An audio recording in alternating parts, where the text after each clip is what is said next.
guys, it is RTK Taj here. Today I'm gonna do a real dick thing, and that is to cast my own tournament battle versus NCR Ranger. So I was actually hoping that another caster would do this, and so I asked my friend and teammate RTK Bobby or Borislav to cast, but he had issues with the time, so he couldn't.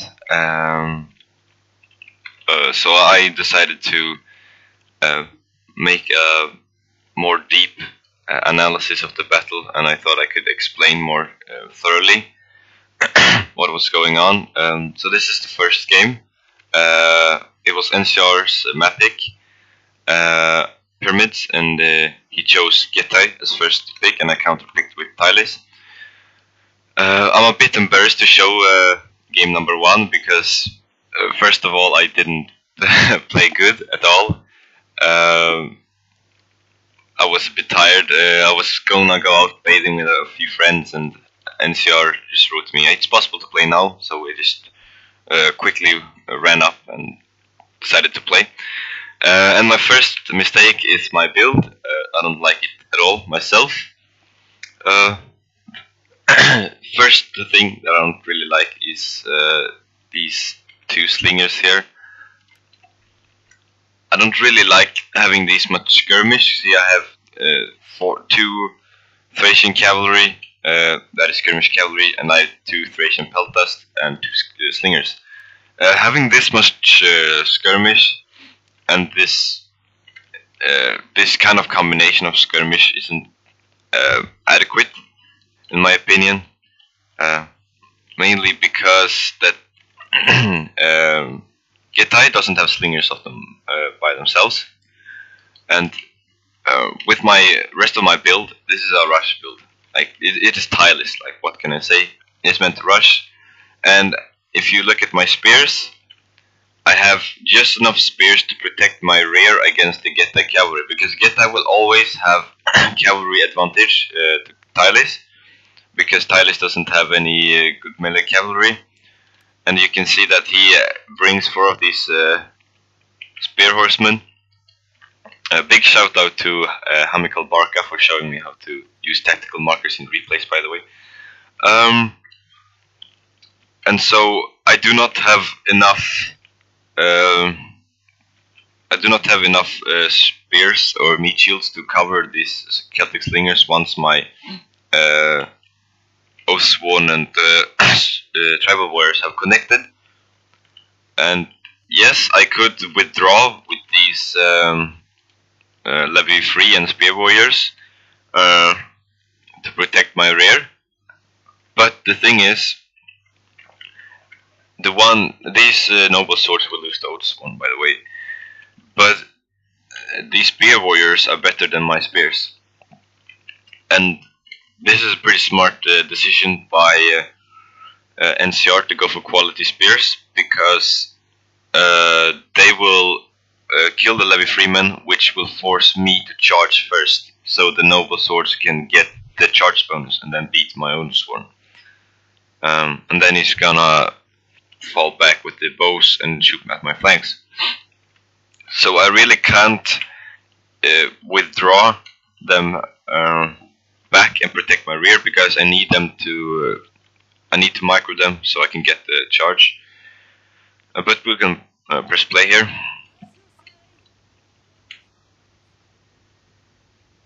Okay, so my build is for I guess it's, how many Oathsworn do I have?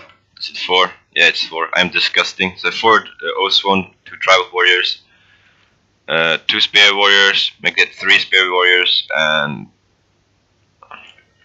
3 levy freemen, 2 slingers, 2 Thracian peltas, and 2 Thracian mercenary Thracian cav. He brings up 3 bow horsemen, 2 Dacian bowmen, Thracian peltas, some spear warriors for them, 4 noble swords, 4 spear horsemen, 2 foxmen. So that's the builds. Keep in mind, oh yeah, here I am moving a bit back and forward to dodge the arrows from the bow horse, so they waste their ammo. I was pretty successful.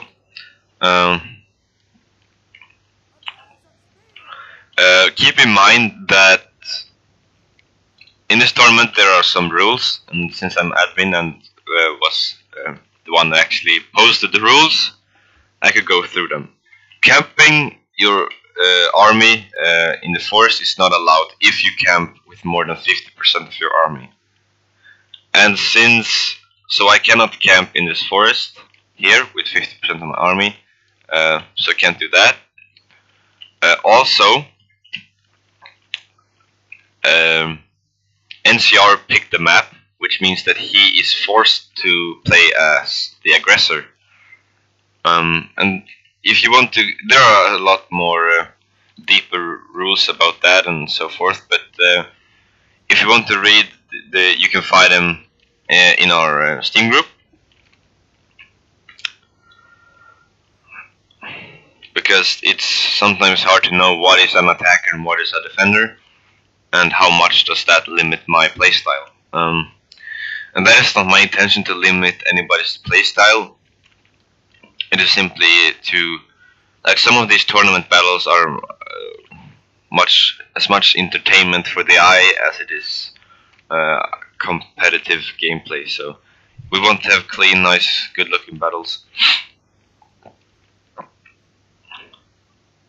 And yeah, you can discuss whether or not this is aggressive, these horsemen.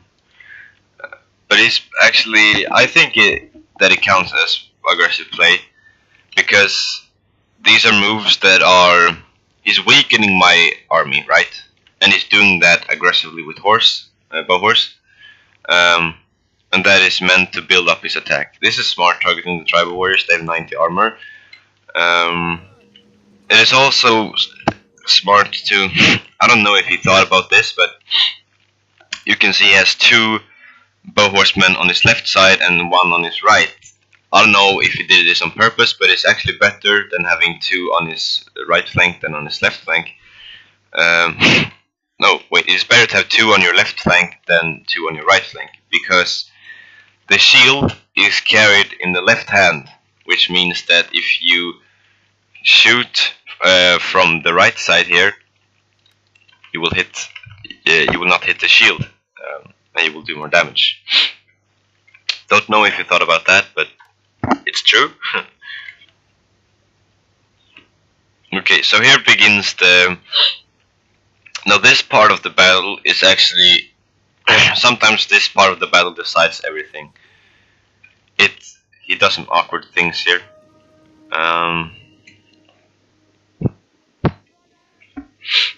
But this decides who gets the charge bonus and who doesn't, so.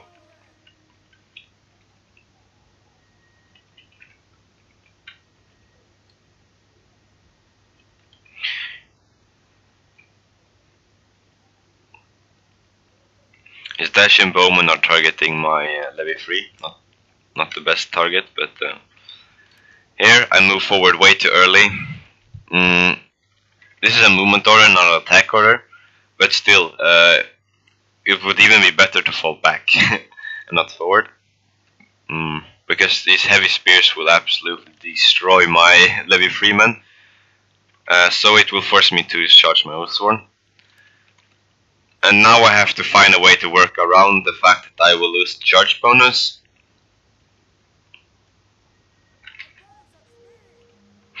And I decide to use my tribal warriors instead of my Oathsworn, because my Oathsworn are necessary to kill off these noble swords. So you can see me doing that. I'm also gonna take advantage with this gap, and I decide to fall back with my levy 3. Yeah.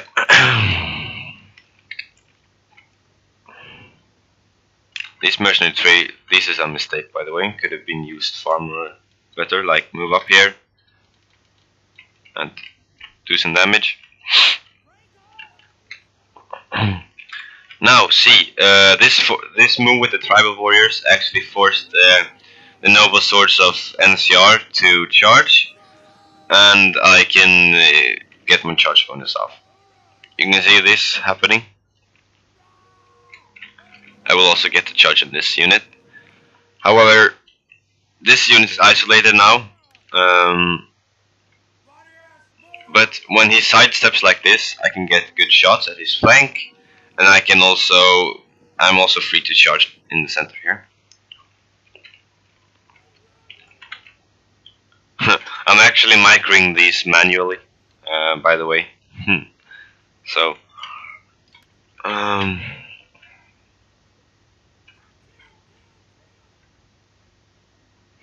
Foxmen are a good target for slinger fire.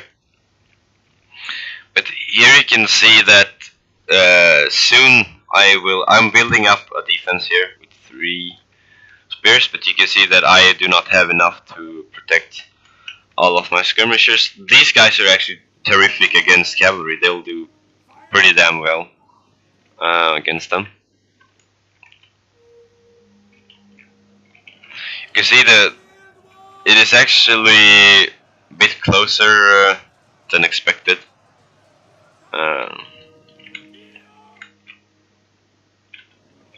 Spear Warriors versus Foxmen, getting 16 kills on the jav throw to normal unit.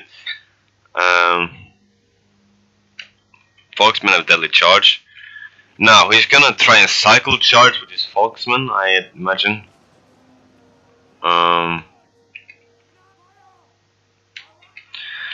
This is not a good angle, by the way. I mean, he's free to place them here. There's not much I can do. Like, you could just put them here. Oops. This is much better for him. He's playing this really well with these bowmen. Targeting my general.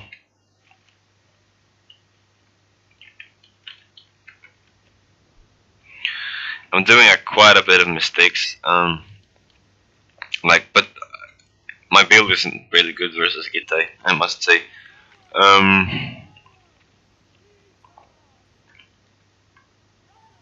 Foxman doing well. I fell back like this, so I stopped the charge with the spear horse.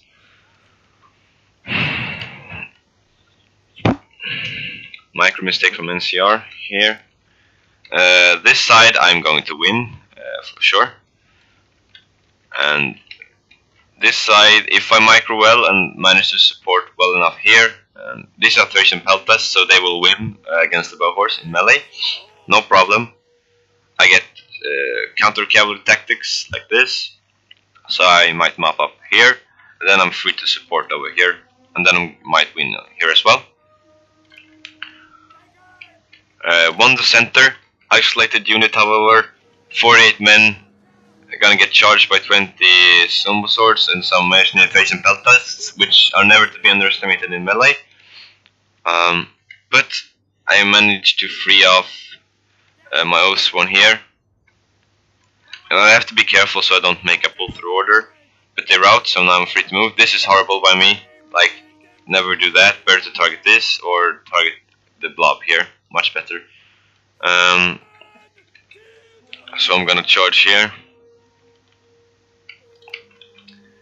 You see most one are doing well. But they're getting a rear charge and probably gonna route. But I've actually managed somehow to defend pretty adequately against these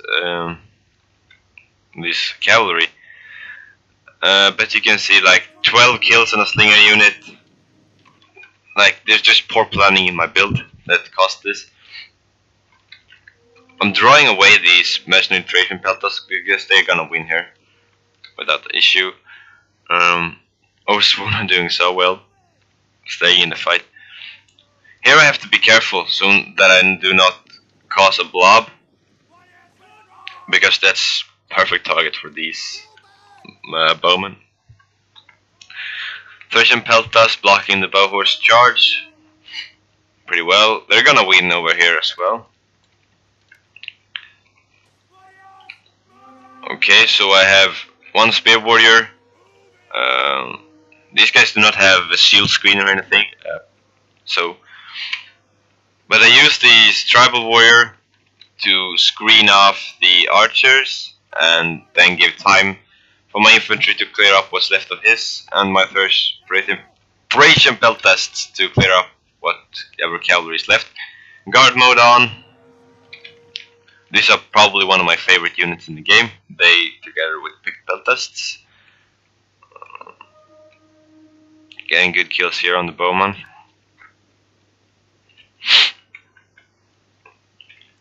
I mean, slingers have been running around for more in the game than they've actually fired, so. But for now it's just about mopping up. So that was game 1. Let's jump into game number 2. Where is it? It's right here. So this time I picked map and faction first. So I went with Nemetasena and Boai, fun factions I play, and he counter-picked me with Pontus. Now you're gonna see me. I have a much better build, and I played much better in my own opinion. And so this time I'm gonna point out some things I did good, some things I didn't do. I only counted like one notable mistake in this game. I might point out some mistakes that NCR did. But that is not to be rude. I mean, NCR, mad respect, humble in defeat, and like, he's a damn good player. He won the Cup of Nations. Like, you don't get more prestige than that. Also, he was very like humble in defeat, as I said, and he was like, if you ever need a sparring partner and something like that, he was like. Very good player, very good sportsmanship. So, okay, so I'm gonna show you why I don't like the horse archers much. You don't see me use them a lot, but I might go over my own build here. So this is a very good build, in my opinion. It has 4 levy free, 3 Oathsworn, 3 sword followers, 4 heavy horse, 2 slingers, and some veteran spears, and there should be another spear unit somewhere, quality spear unit. Yeah, 1 spear warrior. So what I do, you can see me moving levy free to my far flank, and what that does is you can see he's falling back with his cavalry here. Like, this actually blocks his way of. He can't get a good angle to shoot at my side when I do this. And why do I have 2 slingers? Yes, because this time the target for them are the naked swords, and they won't beat these Eastern slingers in 1-to-1. They're better. But I don't want to spend too much on slingers, so I had 2 slingers and only 3 Oathsworn. Opened up some possibilities to bring quality spears. Good against the cavalry advantage of Pontus. But I do not agree much with the build of Pontus. Yes, 2 Eastern slingers, 3 bronze shield pikemen, 1 pike, 4 naked swords, and then he has these 2 hoplites. I do not know what the idea was, but NCR probably plays more Pontus than me, but we do not have the same build. And he got 2 Cappadocian cavalry and 3 no blood cav, so as well as these 3 horse archers. Okay, now you can see me doing what is called a split, and that is when I build my attack. You can see I'm going far wider with 3 groups, and then I place cavalry here.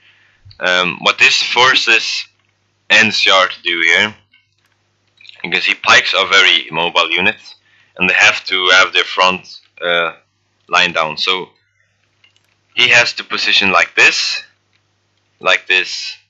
and so forth. And you can see this will obviously open up gaps for me to either move around and get around his pike wall, or charge with my cavalry. And you can see these two Levy Freemen are just denying the horse archers.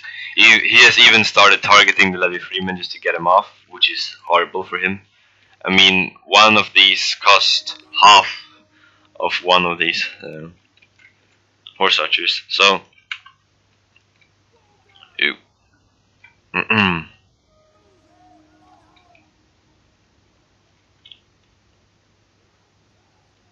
he's not actually started firing yet, but now he's picked his target, and he picked Levy Freeman. Not the best target, actually the worst target.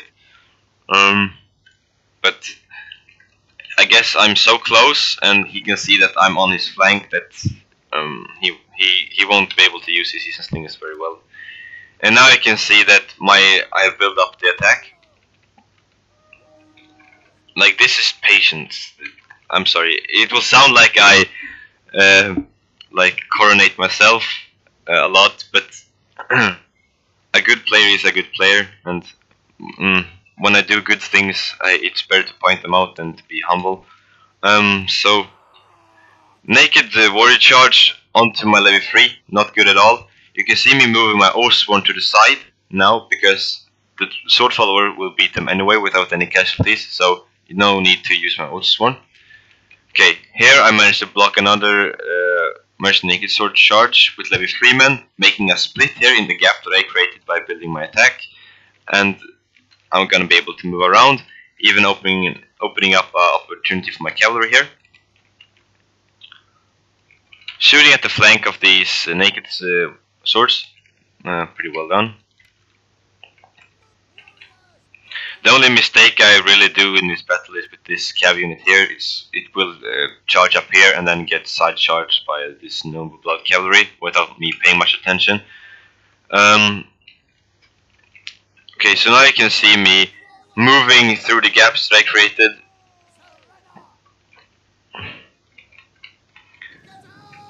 And then I use this gap here, and I'm gonna charge in the back of this.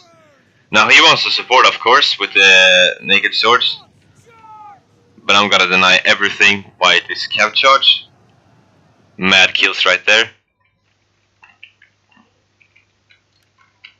Okay. Like, I've gone so wide here. Now he even uses Cappadocian cavalry to kill off this Levy 3. He's not using his cavalry because there's no surface to use them. If he wants to use them, he has to go around all this way and then maybe target two slingers. Like, what can he do? The general here, Oathsworn in the back, cavalry, only 5 casualties, keeping this entire blob down. Now he tries to do something. I have to go to slow motion here. He disables pike wall, tries to run away to get a more favorable combat, but I'm not going to allow him to do that. So here comes the cav charge straight into the back of the general, like that, whilst targeting in the back. So he's not going to get his pike wall down at all.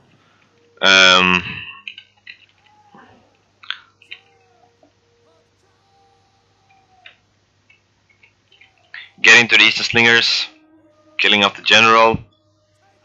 Like these heavy horse. Now this charge, it might sound look weird, because you might think, oh, the pikes will kill them off, but no, they won't. Not a single casualty on that charge. Mad kills though, forcing these Cappadocian cavalry to help out. But I have spear warriors that will pop counter cavalry tactics if I'm not a noob. There we go. Hoplites and pikemen just fade away. 0 kills, no, 3 kills for 650 points, not worth. Oh yeah, one more mistake. I left these heavy horse too long in combat, but didn't matter. He admitted defeat. It was nothing that he could have done. It was just my game from the beginning right there. So that was the I believe that was the game before the quarterfinal. Now I'm in the quarterfinal. But anyways, mad respect to NCR Ranger, and thank you guys for watching. Thank you for participating, Ranger, and good luck in future tournaments. And I will see you in the next battle. Thank you.